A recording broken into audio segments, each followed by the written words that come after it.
How's it going, Tampa? Welcome to episode 1 of Spoke Stories, our new podcast in partnership with That's So Tampa, the Tampa Downtown Partnership, Pedal Power Promoters, and EMOTO Supply Co. I'm excited to launch this podcast with a good friend of mine. He's a real estate investor, a real estate broker, as well as you might know him from his own podcast, the Tampa Bay Developer podcast, my friend Garrett Greco. So I was on Garrett's podcast about a month and a half ago at this point, and we talked a lot about bike infrastructure, and a lot of the programming around this podcast is going to be to open people's eyes around commuting or getting around Tampa, whether that be in the weekend for an activity on two wheels. And so today we're going to walk you guys through and follow up on that conversation. We're not going to take a normal route, I would say. We'll pop the route up on the screen, but we're going to hit pretty much every different type of bike infrastructure that we have here throughout Tampa. But we're going to go right downtown over to Ulele, our friends at Columbia Restaurant Group, and meet up with Andrea Gonzmart and talk a little bit more about bike-friendly businesses and how they're promoting two wheels as a way of transportation. But without further ado, let's go ahead and we'll get rolling here. Let's do it, man. All right, so now we're rolling here. We're leaving Water Street here on Cumberland. Let's start out. I want to talk to you a little bit about, obviously, your family's been in Tampa for a long time. What's it been like growing up in Tampa, and how has your perception, I would say, changed from when you were growing up here versus now in Tampa? Oh my gosh, I mean, so much has changed. I was born at Tampa General in '92. I'm 33 years old. So, usually when people talk about change, they're later in life, right? It's like you're the old man on the porch talking about the good old days. But I think our area has grown so much just in the past decade, really, or even less, that the change is so apparent. I mean, it's like it's everywhere. It's exciting, man. I think it's fantastic to see. I think it's inspiring for people to live in a place that's clean and safe and has infrastructure like we're riding on today. It makes you feel like you can do big things, so it's really important. And you just welcomed in your second son to the world. So in talking about the growth from you growing up until now, obviously you talk a lot about development in the city and where it's going. Where would you like to see us in 20 years from now? I know we're starting out hot here with the questions. Yeah, bring it on. Where would you like to see Tampa in 20 years for when Rex is growing up and maybe is going to college, or maybe he's going to school in Tampa, or he's leaving the city? What do you want to see Tampa at in 20 years? Well, I think the last sort of boom we had in the last 5 years has brought on some challenges that I've been concerned about. I bought my house last summer with my wife, and we just had our second baby. And so I started thinking, like, what is my youngest going to pay for a house in 30 years, like when he's my age? And it's a little daunting, right? The world has changed so much so quickly. I would say that affordability is a huge concern, and equal opportunity. I want my boys to grow up in a city where they feel like they have a chance, man, where they can start businesses and have the ability to buy a house for themselves and their family. And I wouldn't want Tampa to grow and turn into Miami or something with all these beautiful skyscrapers and different restaurants and stuff like that. And then also at the same time, have them not have the ability to live a good life, So I think working through challenges is going to be really important for us. Yeah, I mean, I can definitely attest to that. I mean, I've been here for 8 years now. I got to turn on my assist here. Yeah, what do you keep yours at? Click 1? It up, I would say 2. I had it on 0. All right, These big ass tires. Why. Yeah, I would say you can go 1 or 2. I'm gonna keep it on 1. All right, so playing off that, yeah, I mean, I've been here for, at this point now, I guess I would say I came to UT in 2016.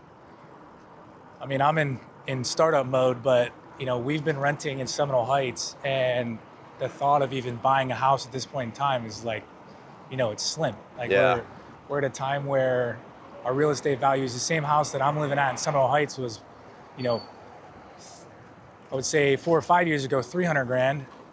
When it was built, it was 400 grand 2 years ago. And now we're at probably $600,000 value house. You're so right about the wind. Like once you get going, it's super comfortable. Yeah, I mean, the last podcast, we hardly even broke a sweat. We put a video out on my page just, showing alternative forms of transportation in the city without driving a car. And a couple people commented about how hot it is and who the hell would want to sweat. But here we are in the middle of July and the wind is blowing. We're on a bike. Like, it feels great. I'm really not sweating at all yet. I mean, we're maybe 10 minutes in, but. Yeah, I mean, the one we did with Casey where we just kind of tested everything out. I mean, we rode for probably 25 minutes, and obviously we have some assistance here, but Casey does his commute daily on a pedal bike, and he can knock it out in like 8 minutes, and he hardly breaks a sweat. So, but this like pedal assist thing is the game changer, right? Because you don't have to exert yourself trying to get somewhere. You make a couple strides on the pedal, and it does the work for you. So it keeps it really comfortable, even in the summertime. Yeah, I would say e-bikes definitely help with the whole idea of waking up in the morning, dressed for your job, and you want to go ahead and run into the office and not break a sweat. I think the misconception that people have about e-bikes a lot is that, oh, I'm not going to get any exercise. You don't have to pedal. But the real idea behind these is the experience is completely customizable. We're in pedal assist mode 1 or 2 right now. You can go up to pedal assist mode 5. You can use the throttle, or you can just turn the assistance off completely and use it as a standard bike. So I think that's really one of the conceptions that we deal with daily. Let's jump into another discussion topic. Obviously, you dive into, and I would say to the public, you're known as a podcast host. Your podcast has grown huge here in Tampa organically. What is your day-to-day like outside of, obviously, the Tampa Bay Developer podcast and, focusing on the brokerage and investment side of things? Like, what does your day-to-day look like? If you're investing in real estate, what type of deals do you do? I'm kind of curious on that side of things. Yeah, for me, I own a few buildings here in Tampa. So if I'm not doing the podcast, I'm managing those. I'm always looking for more acquisitions too. So I'm scouring, the internet and MLS systems and LoopNet for different deals. And then I've got a development project I'm working on as well. I bought a building in Riverside Heights, trying to figure out exactly what to do with it. But it's a great property. It was an old laundry plant, and we're going to be converting it to potentially a food and beverage concept. So that's kind of the first redevelopment, deal I'll have ever done, which is really exciting. I think a lot of people think that I'm a developer because the podcast is called Tampa Bay Developer, but that I just found that Instagram name wasn't taken, and I was like, holy smokes, I got to take that name, right? It's a great name. So other than that, though, I'm a real estate broker. So I've got 20 associates under me. We help people buy and sell homes around the Tampa Bay area, Sarasota included. And then other than, professional life, it's all about family for me, man. I'm a family man. So I spend time with my wife and my boys, and having a 2-year-old and an infant, there's not a whole lot of room for anything else. It's a lot of work-life balance. I mean, you've got, how much of your time would you say is spent on the brokerage side versus your investment projects? Has it been majority brokerage up until this point? And it's then shifted, now you're transitioning? Man. Yeah, it's shifted over the last few years intentionally. So I'm sort of making a dedication to delegate and get further away from the brokerage and spend more time doing more creative things, like the development project and the building an asset portfolio. I think kind of like what we talked about earlier, life is so expensive now. It's pretty hard for young people to get rich because the barrier to entry is really high, right? Things are very expensive. So I've just recognized that money is very important. I think the days of getting a steady job and having like 3 kids with a white picket fence, might frankly be over. So I take joy in building an investment portfolio for my family. So, I think spending a majority of my time on that, and then, of course, the podcast is great because it's just fun, right? Talking to people around the city and around the region, and talking about our challenges and where we're going is really fun for me. So to me, that's not even work, right? It's just something I enjoy doing. Well, let's touch real quick on infrastructure. So you guys have seen us. We started on Cumberland. So we were on a cycle track. Then we went to a separated bike trail. So that's a mixed-use bike trail on Meridian. And then we went to Jackson Street, which we were just on another cycle trail. This is such a beautiful area though. Like, I think a lot of people miss this because you're not allowed to drive down the street. This is Madison, right? Marion. Marion, I mean? So I think that's one part. So we went from a cycle track to a mixed-use protected trail. Then we went to another cycle track, and now we're on a slow-speed mixed-use thoroughfare, or just a slow road. So this primarily is used by buses. No cars are allowed on here, but you are allowed to use it as a cyclist. So I think that's one thing that most people may not know, is that you can actually, ride this as a thoroughfare in Tampa.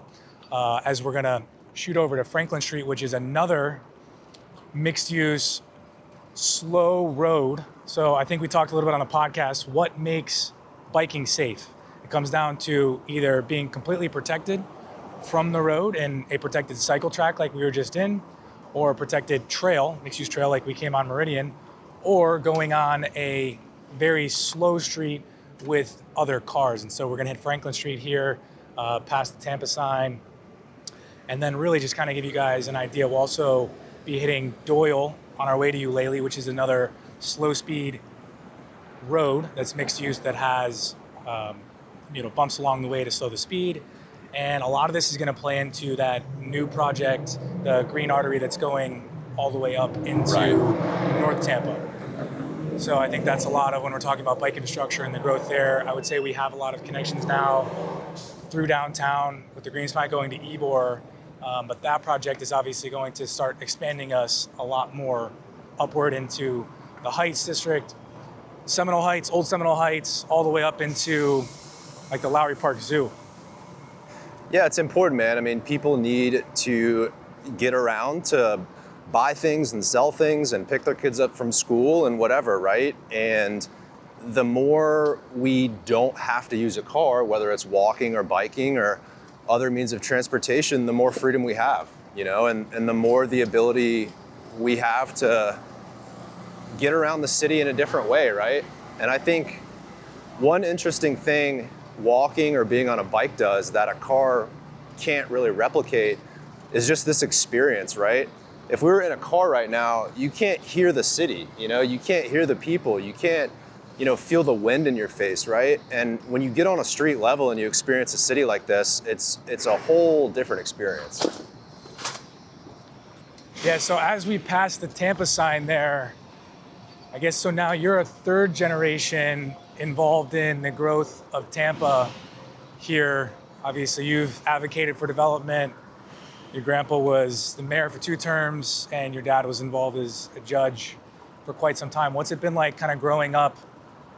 Have you had expectations to be involved? Like, did you think this was your path to get involved in helping with where the city goes, or how's that kind of been growing up for you? Well, I think I'm a 4th or 5th generation. Let me see. My grandfather would have been the 3rd. His father came here from Italy, and then his father. So maybe I'm the 5th generation. That would be. And then my grandfather was actually mayor for 4 terms. So he was mayor for 2 terms in the late 60s and 1970s, and then he came back in the 90s when I was little. Up until like the early 2000s. So I sort of grew up, watching him and meeting the different people that ran the city, right? Meeting the police chief and the fire chief and all that sort of stuff. My grandfather let me be mayor for the day when I was 8 years old or whatever, and I got to meet all these people. And yeah, man, it's inspiring, right? I think that my passion, I never necessarily found a passion for this city and its growth and the way it operates. I sort of was just born into it and grew up like that. I think for me, giving back to the city doesn't mean being an elected official to me. It just means being a good business leader and a community man and being a good husband and a good father, building up that next generation in the city. So yeah, man, I love what I do now, right? Even the podcast is a part of that, sharing these stories about this city and about the growth. I'll never stop doing that, Yeah, that's awesome. I didn't know that. I only knew back 3 generations, so Yeah. 5th generation Tampanian. Yeah, we go way back, man. I've got my great-grandfather's passport from the 1800s when my family came over from Sicily. Wow, that's awesome. It hangs in the restaurant Casa Santa Stefano in the bar area on the right-hand side. That's really cool. Yeah, man. So we just left another cycle track. So that was a protected cycle track, which is definitely the nicest level of infrastructure that we have here in Tampa for cyclists or bikers, whatever you want to refer to us as.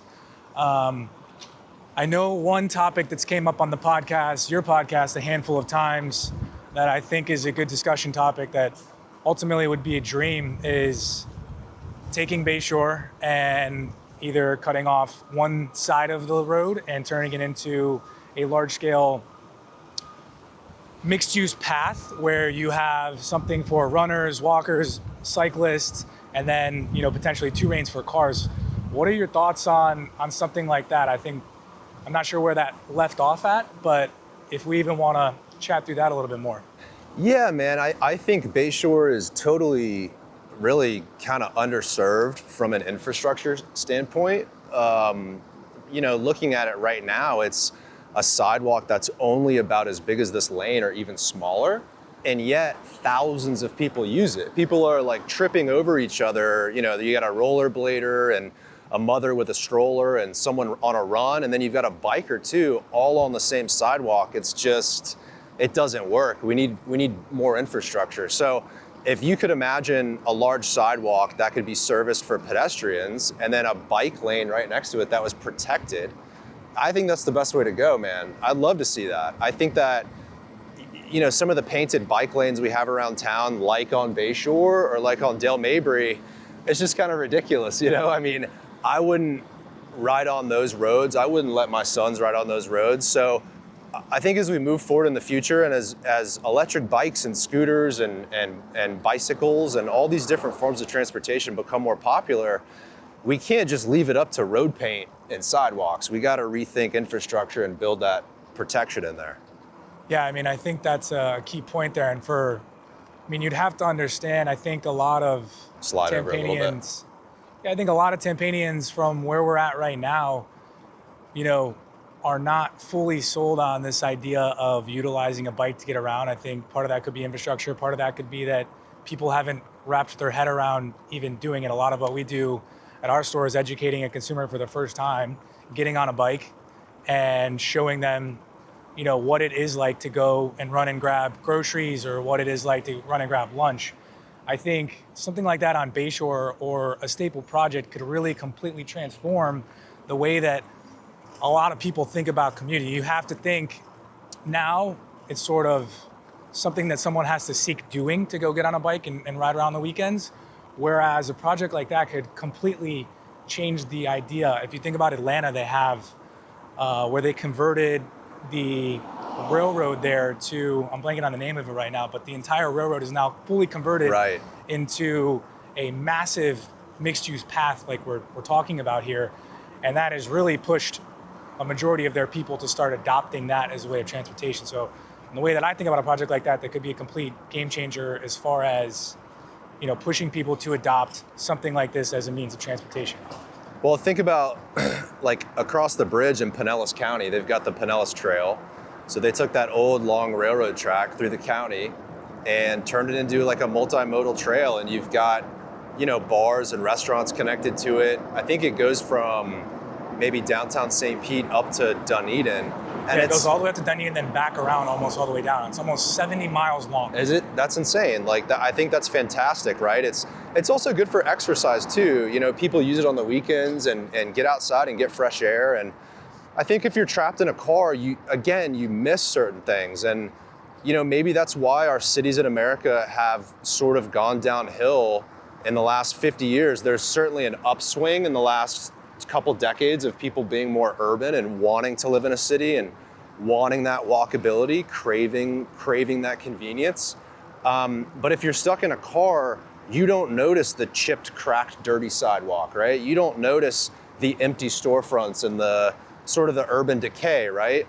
So more bike lanes around a city is good because it gets people connected to the fabric of the city, man, the infrastructure.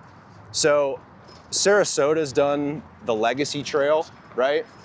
The Legacy Trail is a similar thing like the Pinellas Trail, and we've got a fantastic railway here, that CSX line that goes from downtown Tampa all the way through South Tampa to Port Tampa City. Like, dude, imagine that as a bike lane, right? A bike trail or a walking trail. People could walk from South Tampa all through downtown, and you could even connect it up north too, right? You could go through East Tampa up to the USF area. So a project like that would be super exciting. Yeah, and then to give you guys the final synopsis, so we went from Water Street, we've hit multiple different types of bike infrastructure. Now we're here in Waterworks on the Riverwalk near Ulele here. We're pulling up to some of the bike parking over here as we're gonna go sit down at Ulele over here. But really just wanted to show all the different type of infrastructure that we chatted about. So we've hit a cycle track, we've hit a slow speed road that is mixed use for cars and bikes. We've hit a bus road that also gives people access to utilize it as cyclists. And then we've ended up here on the Riverwalk, which is, you're supposed to stay under 15 miles an hour on a bike, and you want to be respectful of people when you're actually coming through here. So without further ado, let's go ahead and lock the bikes up, and we're going to go sit down for a bite to eat here with Andrea Gonzmart from Columbia Restaurant Group and talk a little bit more about bike-friendly businesses. Sounds great. All right, so now we're here at Ulele, Tampa staple here, right off the Riverwalk here in the new Heights District. And we're joined by Andrea Gonzmart. She is the 5th generation of the Columbia Restaurant Group here. And we're very fortunate to have you here, but we want to talk a little bit more about this location that we're at right now. Has won a bicycle-friendly business award as well as their Columbia Cafe restaurant. And why don't we start by, we talked a little bit earlier about you're an avid bicyclist as well as you've even tried to cycle to the Columbia in the past from your house, and how that's sort of changed over the years. So my father was actually a triathlete, and that's why I got involved in biking. He has more bikes than he probably should admit. But yeah, so my father and I were like, let's try to bike to work. Our corporate office is right across the street from Ybor. We live next door to each other over in Wellswood. And so we got on our bikes one morning and we're like, this is gonna be great. And we started biking and we thought maybe we were going to die because the traffic was so bad. Back then there were no or minimal bike lanes. We had to cross over very questionable intersections that didn't have stoplights. It's about a 10-mile bike. So we got there. My mom had to come pick us up because we were too afraid to bike home. We maybe did it a handful more times because it kind of wasn't worth it. Yeah, and I mean, the new Green Artery project is actually going to connect that entire route of what you just talked about. So for those of you not familiar, the city just started construction with FDOT on the Green Artery project that's going to connect downtown Tampa through the Riverwalk, all the way up through Seminole Heights, all the way up to around the Lowry Park area, and then back down into the Ybor side of things. It's going to be 22 miles, and it's a combination of mixed-use, slow-speed roads that will be shared between cars and bikes that are much slower speed. So again, a lot safer commute. But overall, I think that's a good starting point. Let's jump into how Ulele and Columbia Cafe. Do you guys have a lot of employees that ride here, or is it a lot of consumers that end up coming here to actually frequent the restaurant? Or we have a combo of both. So we do have a lot of employees at all of our locations, even our Ybor City restaurant and Casa. That's their main mode of transportation, because with the cost of living going so up, we see those e-bikes becoming so popular amongst our employees. But then the customers, I mean, I know I have indulged and done the route with my daughter and my dog and trail with my husband and hopped around. So that population of bikers in Tampa, the combo of our employees and tourists or residents, has grown significantly in the last decade, especially since Ulele's opened. Yeah, I mean, to talk even more, we started the podcast with Garrett and we were talking about, what is he looking forward to, or what is the Tampa of the future? And his concern is affordability, being able to have his kids be able to buy a house and, afford to live the lifestyle that we're currently living here. I mean, I think that's interesting for a lot of, hospitality workers. We see it in Water Street as well. We actually have a couple of employees that have bought bikes and commute on a daily basis to Water Street. I think that is a big thing, as fortunately we live here in Florida and our car insurance prices are through the roof. bicycling is becoming a lot more frequent, especially having an e-bike to get around makes it a little bit easier when you have to show up and not be all sweaty and walking into your job. Well, parking as well. I mean, then you don't have to worry about parking, especially if your employer, like we do, we make sure there's a place that they can put their bikes, that it's safe. For anyone who's going out and enjoying lunch or whatever, you don't have to worry about paying for parking. You can park your bike for free. Yeah. And then really the experience. I mean, you have the Riverwalk here, all the way over to Columbia Cafe. I did a ride recently with my family, and we left from the store on Water Street, went around. I think we came over to the Heights here for a little bit, then ended up biking back and eating at Columbia Cafe, having probably a 1905 salad. But, really the experience and being able to get out of the house on the weekend, go get some fresh air and ride around it, it really does make the commuting side of things rather than, pulling up and valeting your car. I guess it's just a whole different thing. It's about the experience, ultimately, because you get time that you're not looking at your phones. You can't be looking at your phones because you're biking. So chances are you're talking and hopefully not crashing. But it's more of an experience. Yeah, and so, Garrett, we talked about you having a golf cart for a little while. After your ride today, has this kind of opened up your eyes as far as utilizing two wheels, or are you thinking about getting the bike in the future? I mean, the bike is so much more dynamic. You can fit so many different places. A golf cart, it's like a glorified car in the sense that, I'm not taking the golf cart on the Riverwalk or bike lanes or sidewalks, right? So with a bike, you can kind of see things you can't on a golf cart or in a car. I think it's awesome, man. Yeah, absolutely. I'd love to get them. Yeah, as the downtown core has definitely started to increase. We're in Water Street. Parking is tough. Here, I know you guys have, I guess it's primarily valet and you run up to an offsite lot. So really throughout the downtown core, parking is continuing to be a pain point. Traffic is continuing to be a pain point. And, the prelude that we did with Casey, we talked about a lot of, one bike on the road is one less car that is sitting in traffic that everyone's complaining about. So as we continue to get this infrastructure, I think really, advocating and pushing towards, there's nothing negative about this for the people sitting in traffic in their cars on a daily basis, because if anything, we're just relieving the amount of people sitting in their cars, headed to work or headed to, have fun out here on the weekend. So freedom, man, having the ability to not just be stuck in a car, right? If I want to walk, if I want to bike, take a golf cart, take a scooter, with all this new technology, with these batteries, there's all these new forms of transportation. It's a cool thing to not have to get in the car for every single errand. Yeah, and so let's talk a little bit more about your other locations. So obviously the original Columbia restaurant, Casa Stefano over there. What is it like? You have employees riding over there. Do you have any experience with the infrastructure in that area? I know we have Cash Street that runs into the start of the Gasworks project. That's only going to continue as Ybor continues to develop over the years, but have you had any experience riding over there? Well, the good news is, since I rode to work there minimally, there's not as much traffic in Ybor City as you see in the Channelside district. But with the development of Gasworks, it's only going to get worse. But the beautiful thing is the city's already putting the infrastructure in place for the bicycles. So hopefully as those areas grow, it won't be a challenge. It will be something people aren't afraid to do. My employees won't be afraid to bike to work because it'll be safe, it'll be efficient. Yeah, and so I believe this location right here has a bronze, plaque for bicycle friendliness. The cafe down the end of Riverwalk has a silver award for bike friendly businesses, which basically requires safe parking, ease of getting in and out of the location. But I think we're very fortunate, at least from my side of things. We're advocating for a more bicycle-friendly city where we can have safe travel and also a place to park. So, something else we did for our employees, which I actually just learned this, we've done bike safety classes for them. So our employees that are biking, they know the laws, they know how to do it safe, they know to wear their helmets, because you probably have a lot of people that are on the streets biking that don't know what those are. So we're trying to help them stay safe as well as keep the people in cars safe.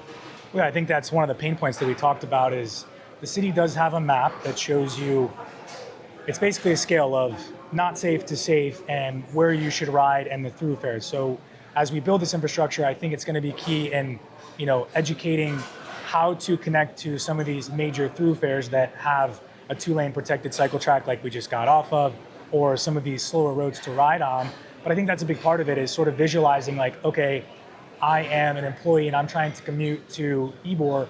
Where should I go and how should I get there? And I think that's a big part of, and maybe a drawback of someone even thinking about going to get on a bike in the first place is how do you get around there? So I think that's one thing that we're trying to do is create maybe potentially a better mapping system. Or with this podcast, the format on every podcast we'll start with the guests and we're going to go to a local business here. So we're going to outline that actual route and show a route where someone can actually visualize, okay, this takes 12 minutes and I'm going to go from Water Street over to Santoro's Pizza and I'm going to take the Cass Street cycle, the Green Artery to get there. And I think that's really, part of what we're trying to advocate for here is how do you properly do that? How do you do it safely? If you're on the Riverwalk, how as a cyclist do you let people know that you're on their left coming, and just really all the important things in how to cycle around here. Growing up here, I feel like there weren't any bike infrastructure at all besides bike lanes on streets, just paint, right? There was nothing. And this is sort of a new thing for people in this area. If you've traveled abroad, if you go to Europe or even in the Northeast in New York, right, there's a ton of bikers. But here locally, it's a little bit foreign. And so I love the series you're doing because people don't quite know, hey, even if I buy an electric bike, where exactly can I use it? Where can I go? And getting here today was actually pretty sweet. I mean, you feel totally safe. You're connected to the city, but you're protected from the traffic. And the Riverwalk is a fantastic example of that and other things. So I think this all takes time. It's all education, right? And I think the more people understand how to use these forms of transportation safely, the more people will use them. Yeah, I mean, I would say our consumer base, we've been in Water Street for 8 months now. I would say 60 to 80% of the people that we have walk in the store have never ridden an e-bike before, and we're actually taking them and getting them on for the first time, teaching them how to use pedal assist, teaching them how to realistically ride this new form of transportation. And again, that is a big piece that goes along with it, is because that's only step A, is, okay, now I have this, where and how am I going to utilize it? And how can I make sure, for those of you that don't know, Tampa for a while is ranked one of the top 10 most unsafe cycling cities in America, just due to pedestrian fatalities or whatever that might be. But that's probably back to whenever you were first doing that ride and feeling very unsafe. And so as our infrastructure has started to grow, like today, in no way, shape, or form did we have any experience to where we were on edge or there was someone coming too close or the speed was too quick. We probably averaged 10 to 14 miles an hour on our way here, and we rode bikes in the middle of the summer. It's easy, it's direct. And if you can provide residents with a map, like you said, so they know where they're going, whether it's on paper or they can look it on their phone, it gives them a level of confidence. They're not afraid to go out and give it a try if they've never done it. Yeah, and I think the big picture moving forward is, once all these are connected, in a perfect world, like we were talking about the railroad that runs all the way from South Tampa through Ybor, imagine something like that where you could get on a bike, if you live in South Tampa, get on a track like that, head all the way up through downtown, come by Water Street, go into Ybor.